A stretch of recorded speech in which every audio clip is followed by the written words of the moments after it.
All right, guys, what's going on? Welcome back to the Everything College Football Podcast. Today, me and Nick here, we're doing our preview and prediction for Week 1 contest between Georgia Tech and Colorado.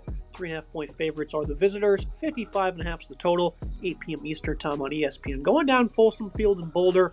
Getting things started with this Georgia Tech offense. On paper, this group was, just a regular unit, right? 400 yards, 24 yards per game, 28.5 points per contest. But if you watched them play last year, you knew that they were one of the toughest to defend in the country. And it's due to having the veteran presence of Haynes King, Jamal Haynes in this running game that put up 187 yards per contest last season. And then most importantly, Buster Faulkner. This guy is an elite play caller. I thought he did a great job last season. Probably should have got more respect than he ended up getting. This is a team that was able to play everybody tough last year, Nick. They beat Miami, knocked them out of the playoffs. They probably should have beat Georgia, scoring 40-plus on those guys. And you want to start with Haynes King, a guy who's vastly improved his ability to play the game, on the field, and of course his character as well is significantly involved. He had 25 total touchdowns last year, only 2 interceptions. Now in the back half of the year, there was about a 4-game stretch where he just couldn't throw the ball. He missed 2 games due to a shoulder injury, came back and was not really able to do much, through the air against Miami and NC State. Was finally unleashed against Georgia. He completed 72% of his passes, 300-plus yards, 2 touchdowns. He did have a crucial fumble in that one that costed him significantly. This is a guy that I don't want to play against, Nick. This is a guy that's incredibly tough to scheme against. Even with just one shoulder against Miami, he was still able to lead them to victory in that contest. So this is a guy that's going to be incredibly tough to slow down, going up against a resilient Colorado run defense, though. The variety of runs they attack opponents with, though, is very scary to try and scheme for. I'm very happy if I'm Georgia Tech this season with these two guys, the Haynes and Haynes show.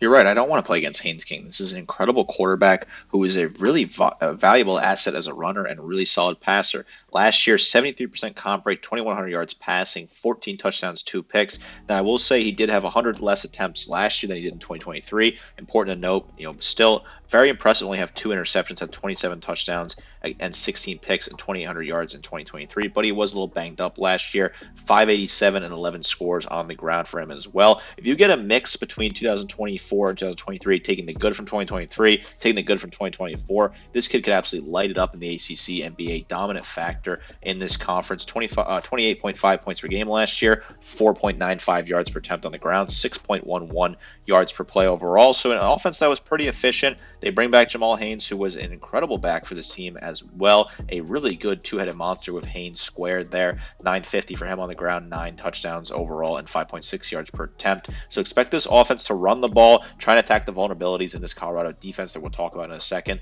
Overall, I like what they have here. Definitely change up the plays here. Really kind of draw some outside the box running plays, and that should be really creative here. Expect this Georgia Tech team to have a great season on the ground and a great game on the ground in this matchup against Colorado.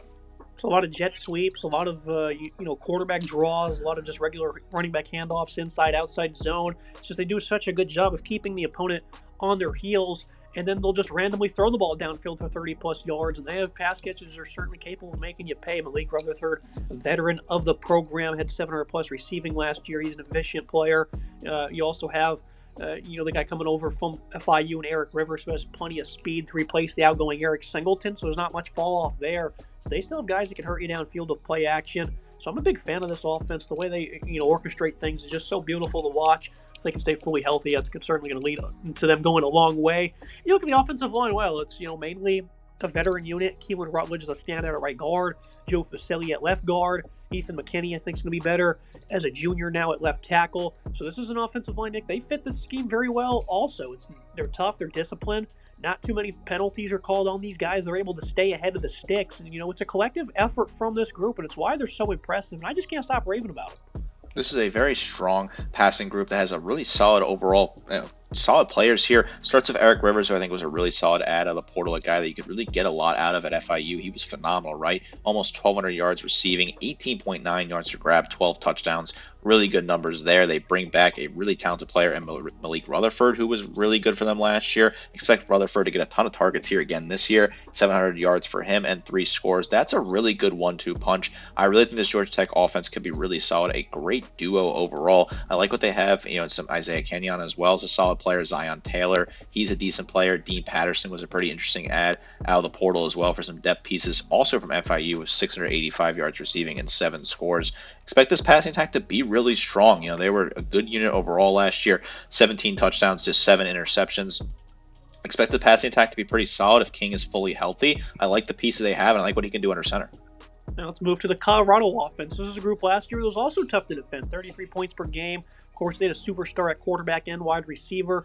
Those two guys are gone now, so now we're going to need more of a collective unit to showcase their skills at quarterback. Caden Salter, Julian Lewis. Really good duo here. You got to figure out what you're going to do with them, but I think they have really good options. They're going to be happy with whichever one they field. Lewis, though, he still is a very young guy. Salter, on the other hand, he's a veteran coming off a bit of a poor season at Liberty. Of course, the supporting cast was much weaker in 24 compared to previous years. And I think Salter's going to be the starter, and I think he's going to see extensive action. I think he, obviously being the veteran, is going to help. But I think the big reason they want him out there is this run game has been non-existent under Deion Sanders. It's just been nowhere to be found over the first 2 years. Only one game of 150-plus yards. I mean, the numbers are just poor when it comes to running the football. And now they have that aspect that they've probably been missing badly, and that's, QB run game, Nick. That's something they can now insert into this offense, and that can give them, something that can, offset the weaknesses they've had running the football. And if they can certainly, play with a run game that can stay ahead of the sticks, that's certainly an important aspect that a lot of people are not talking about with Caden Salter, and I think his legs give them that, and that's why he should be the starter. I think you have to start Keaton Salter. I think it just makes too much sense to start a veteran over Julian Lewis, who obviously has a lot of high upside potential, but just as a true freshman, I don't think you want to throw him out there. Of course, it would be a very Colorado thing to start Lewis, but I think Salter gets the nod here. It makes a ton of sense. His 2023 campaign was phenomenal, right? 61% comp rate, 2,800 yards, passing, 32 touchdowns, 6 picks. 12 rushing touchdowns, over 1,000 yards on the ground. Last year, though, he looked a shell of himself and was very poor. It was a very poor Liberty team. 56% comp rate, 1,800 yards passing, 15 touchdowns, 6 picks, and 7 rushing touchdowns. Which Salter are you going to get over there in Boulder? You get the 2023 version, the 2024 version. Colorado fans hope they get the 2022 version, and that could be really solid. This team last year, 2.48 yards per attempt on the ground. Just a gross number. That is one of the lowest numbers I've seen in doing notes for these week 1 games that we've been doing in week 0. Also, last year, only 15 touchdowns on the ground. Just atrociously bad numbers. Having a quarterback that has some legs and opportunity to do so could help out, because I still don't trust this rushing attack at all. I don't like this O-line still, even though it's progressing, I still think it's pretty, overall not the best unit in the world. So can Keaton Salter be that big difference maker on the ground? Lord knows Colorado needs to get some more rushing yards and some touchdowns. Solid running back room. DeCalvin Taylor from Incarnate Word, Dallin Hayden, Simeon Price, some guys that might get something done, but it's just not expected. The run game will do a whole lot with those guys. So you're going to look at the receivers primarily. I think Draylon Miller, Omarion Miller, these guys are going to be the standouts, younger guys that have shown the ability to be playmakers in the past. And you went to the portal, and this class wasn't as strong as we've seen in the past, where pretty much all those guys in last year's group, made the NFL, and I think they're all going to make active rosters. Joseph Williams was a nice addition over from Tulsa, though. This is a guy that had almost 600 yards last year as a playmaker for what was a poor team. Hakeem Williams might be something, an X5 star, but he was very silent for Florida State, and they needed help at receiver last year. They had absolutely nobody, and he couldn't stand out, so I'm really not sure how much you can really count on him. Other than that, though, I'm not all that hyped about what they have, Nick. I definitely think the 2 Millers are going to be great, and they're going to command a lot of targets, and maybe that's all you need, just 2 or 3 guys that get involved, but with being so one-dimensional, we might need more pass catchers to step up. Yeah, we need more pass catchers to step up, because you're right, this is a one-dimensional offense. I don't love what they have.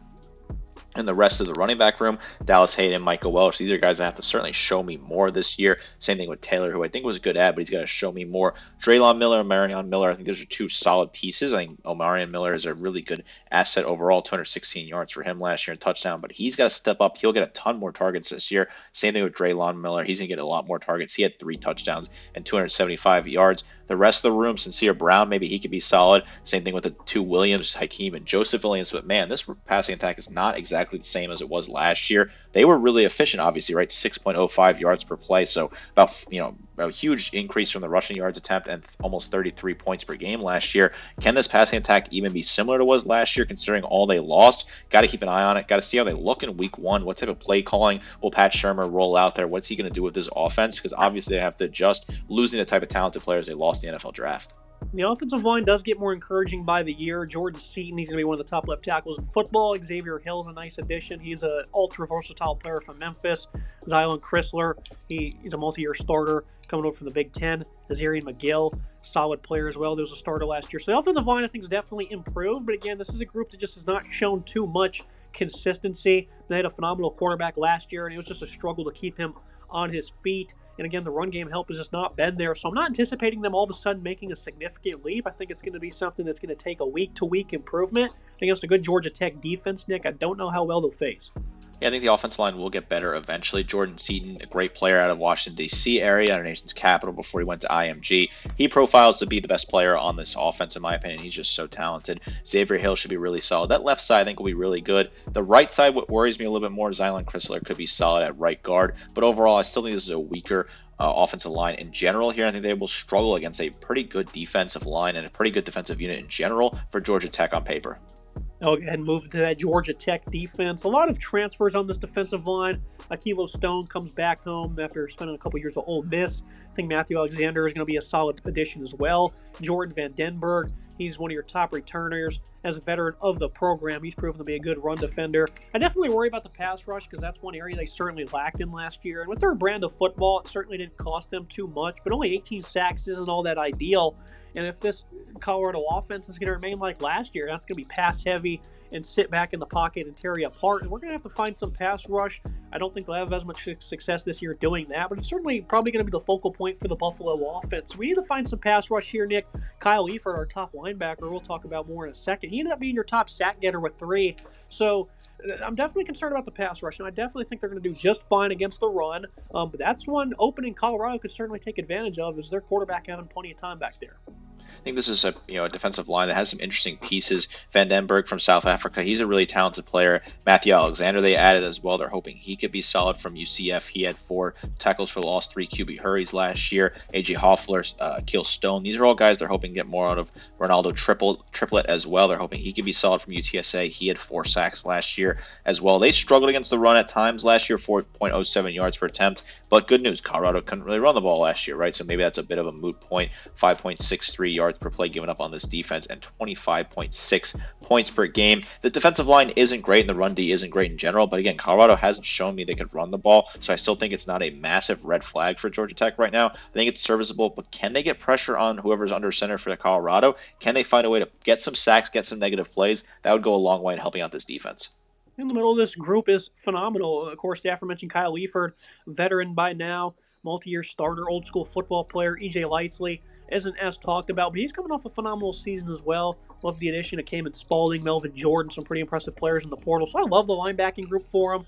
The secondary as well last year, Nick. They saw some of the top guys in the country, like Miami, like Georgia, and they fared pretty well. They only had 5 interceptions, though, and that's certainly not great. The 220 yards per contest is a number that certainly could, improve and be lower. And for the most part, they did get, pieced up by these tougher attacks. 300 yards against Georgia, Miami, Syracuse. Those were all games that they were in. And, of course, they beat Miami. So the secondary definitely needs to improve. They do return pretty much everybody. Rodney Shelley, Zachary Tobe, Amari Harvey, 3 good corners there. Clayton Powell-Lee, he's a phenomenal run stopper at his safety spot. They're going to be breaking in some new faces at nickelback, so there'll be a position to monitor. So it is a veteran secondary of good depth at corner against the weaker opponents. They did just fine. Against the more elite ones, they definitely struggled. But it was nothing that was a major concern, Nick, because they didn't get blown out in any of those games. They fared just well against the elite opponents, and I don't think the Colorado passing attack is considered elite at this moment in time. If it was last year's team, I would certainly be worried, but for this matchup, I think they'll perform just fine.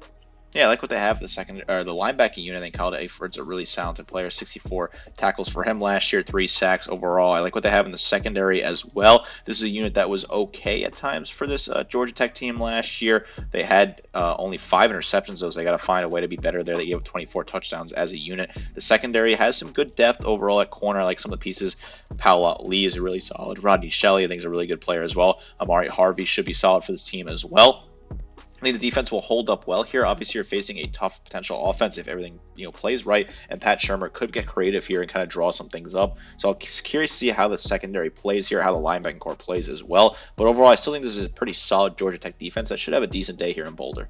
I moved to the Colorado defense. In year one under Dion, this was an abysmal unit. This past year, though, they improved tremendously, and they're a much more cohesive team, putting up, allowing that is 23.1 points per game. So it was a much improved unit I was very happy with.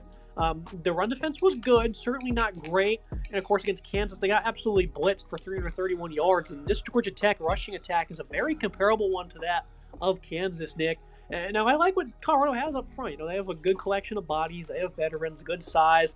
Mari McNeil, Arden Walker, Anquan Barnes, Tafweek Thomas, Samuel Okunlola was phenomenal in his brief reps last year. They also went to the portal to get guys like Tavian Coleman, Jaheim Otis. So this is an incredibly deep group. Keaton Wade was also impressive when he was on the field.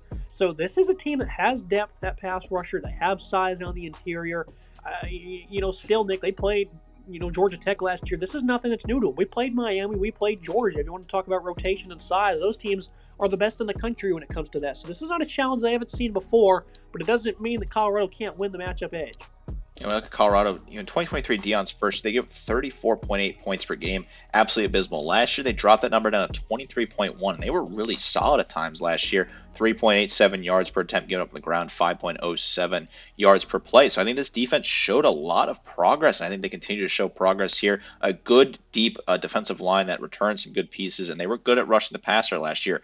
Wiggins, Barnes, McNeil are all talented players. Arden Walker, I love what he can do. Jaheim Otis, he has high upside potential from Alabama. Travion Coleman, he could be solid as well. Keaton Wade could be good for this team. I love what they have here. I think this is a good unit overall that can put some good pressure. Can you find a way to contain the run? Can you find a way to contain Haynes King? May give you a pretty good chance in this game. They were under 4 yards per attempt last year. The defense was able to give up. If they can have a strong day against the run here, be strong, be stout, and don't let Haynes King create things on the boundary or up the middle, they could have a really strong day. I like this defensive line. I think it does turn out to be a pretty good unit when it's all said and done. They may have some success in this game as well. Could be maybe a potential matchup edge. A very good unit. I like the pieces. In the linebacker group last year, they improved tremendously in Robert Livingston's defense. They all depart, though, so we have to go to the portal, get some new guys. And I'm, ultimately concerned about this group, but I do love the two new starters they added in the portal, Martavius French, Reginald Hughes. These guys were highly impressive at Jacksonville State and then UTSA, respectively. They were highly productive last year as starters, so these guys know how to play football. The last group of guys, they're more of a work in progress. These guys have plenty of reps under their belts. I think the starters will do well. Depth, I'm certainly a little bit worried about. It's going to take a lot of football IQ, a lot of patience, Nick, and a lot of playmaking to slow down this type of rushing attack. I think these linebackers are certainly capable of putting up a nice fight. I like what Reginald Hughes can do coming over from Jacksonville State. 82 total tackles for him last year, 9.5 tackles for loss, 6 QB hurries. He should have a pretty solid game here overall. French was solid as well at UTSA, 80 total tackles, 17 tackles for loss, and 4 QB hurries. So there's some solid production potential there. The linebacking core, obviously a new look unit, but I like the pieces. They should have a solid game here. Good transfers added. They should be good against the run and against the pass. Really good secondary last year themselves was good against the pass. 200 yards allowed, 15 interceptions on top of only 16 scores. I mean, this was a ball hawking unit for the most part. Of course, Travis Hunter's gone, though. DJ McKinney, he's still here. He's a stout corner. He's a veteran of college football. He's going to be one of the nation's best, I think. The other cornerback spots are really up for grabs, though. I don't really know what's going to happen here because it's a lot of youth. You have a couple of transfers. Makari Vickers, he didn't really do much in his career at OU. Teon Parks comes over from the FCS level. You have R.J. Johnson, who played a little bit last year, but not much. Ivan Yates as well. I don't think they probably thinks all that great. So the cornerback room is certainly very in flux outside of McKinney. At safety, I love Tafweek Byard coming over from USF. He's a standout run defender. Carter Stoutmeyer, he played a good bit in the back half of the year. He was pretty good in both regards, pass and run. Preston Hodge at Liberty 2 years back, much like his former teammate Salter, was phenomenal. But last year in the Big 12, he struggled significantly in coverage, so you're hoping he can regain his form. The jury's going to be out for this group, Nick. I think, again, McKinney, you can pencil him in as a superstar. And Byard, I think he'll do work against the run. But the rest of the group, I'm just not sure about, and I'm not all that confident in. Yeah, I'm not super confident in this unit. I think, like you said, McKinney will be really solid. Byard should be solid as well. But overall, I still think this is a unit that's a work in progress. I don't know if I love a lot of the ads in the portal. I don't know if Preston Hodge can step up and be good here. They were a good ball hawking unit last year, but they lose a ton of that talent here. The rest of the secondary is certainly in flux and could be a danger zone as there's some talented pieces on that Georgia Tech offense that can attack you down deep. Maybe Georgia Tech has a matchup advantage. I think the secondary is pretty weak for Colorado. I move to the tail of the tape, the team comparisons. I think Georgia Tech has a lot of clear advantages. Wide receiver, running back, quarterback for sure, offensive line. D-line, I think, is a nod for the Buffaloes, though. A nice deep group, certainly a lot better than what Georgia Tech has. I think collectively, though, Tech has a lot of edges here. Yeah, I think this is certainly an uptail tape that makes a ton of sense. I think Georgia Tech's a very talented team coming over here. I like the edges they have. I think it makes a ton of sense. I think they certainly have a big edge at quarterback, regardless of who's under center for Colorado. I think the offensive weapons make a ton of sense for this Georgia Tech team to get the nod. And I like what they have in the secondary linebacking core. This tail of tape seems fair to me. This Georgia Tech team is just a better team on paper. Now you move to the final thoughts on the prediction. Keys to the game, Georgia Tech. Play the game your way. Slow it down. This versatile offensive approach is just so tough to defend. Ask some of the best in the country from last year. Limit the big pass plays. For Colorado, you're going to want to slow down that Georgia Tech run game at all costs. The offense needs to find playmakers early on and target them often. I got the feeling this one's going to be a complete blowout, Nick. I just don't think these teams compare even in the slightest. I think Colorado does have a good defensive line, but it's going to take more than that to slow down this Georgia Tech offense. I think everything about them is just going to be a step ahead of the Buffaloes. I think with the two superstars and Hunter and Shadur being gone is certainly major because those guys carried this program significantly. I mean, they're high level of play is why they were so successful. Those guys aren't there anymore. Sanders was able to, pick them apart. Hunter was able to play both ways. Now we have to focus more on just, instead of two guys, a complete roster. And that complete roster is far from that. It's just not that talented. I don't think the receiving core is as good. The offensive line and run game are still going to be work in progresses, and that secondary is going to get torn apart. I think Georgia Tech's going to win this one blowout fashion. It's not going to be close. 3.5-point line, I think, is great. Lock of the weekend. Yeah, I think this is a Georgia Tech team that's going to win this game against a Colorado team that I'm not that high on. I'm high on Tech, I'm low on Colorado, and I'm high on Tech in this matchup. I have them winning by a little bit closer of a score than you do. I think Colorado will still find a way to score some points, but I just don't think this offense will be anywhere near what it was last year. The defense, yes, it should still be a pretty solid unit, but I just think the offense will take a huge regression for Colorado and Deion Sanders, losing that dynamic spark that it had last year. They got to find a way to run the ball. They have not shown me in the 2 years of this Deion era that they're able to run the ball. Until they can get a pulse on the ground, I just don't think this offense can be taken seriously right now without that sort of star power they had in Sanders under center. I just don't trust Salter or Lewis to really take that offense and elevate it here. I think Georgia Tech makes a ton of sense at -3.5. I think it's an absolute lock as well. I love what they can do. I think this team will absolutely win this game by double digits. Georgia Tech could really put up a good showing here. If you're into alt-lining it, you could move this line to like 10 and feel pretty good about it, in my opinion. I love what this Tech team can do. I think they're a very talented team in the ACC. I think Haynes King and Jamal Haynes are two incredible players that will be really good, quarterback and running back that is. Overall, I love this Tech team. I'm all over, and I expect them to have a huge Friday night in Boulder, get off to start and make their name known national television, put their name out there and say, hey, this is a Tech team that can compete in the ACC, potentially win the conference and compete for a college football playoff spot. Love what this team can do. Love what they have here. I think they win this game big. I think Colorado's just going to be too stagnant on offense, trying to break in too many new things at once. I can see them just not having a great approach. And I think their defense, it's going to be a puzzle to try and figure these guys out. And I certainly think they have some components that can help. But I've seen it way too many times last year. Elite defenses in college football struggling to defend these guys. And that's not going to change. I know it was last year, 7 months, 8 months ago. It really doesn't matter. I mean, the same things are still there. These same key components for Tech are alive. And I think that's just going to be too much of a puzzle for CU to figure out week one. So blowout winner for me. I think Georgia Tech gets the job done with these. That's going to be it for today's episode. Make sure you guys like, comment, subscribe. See you next time.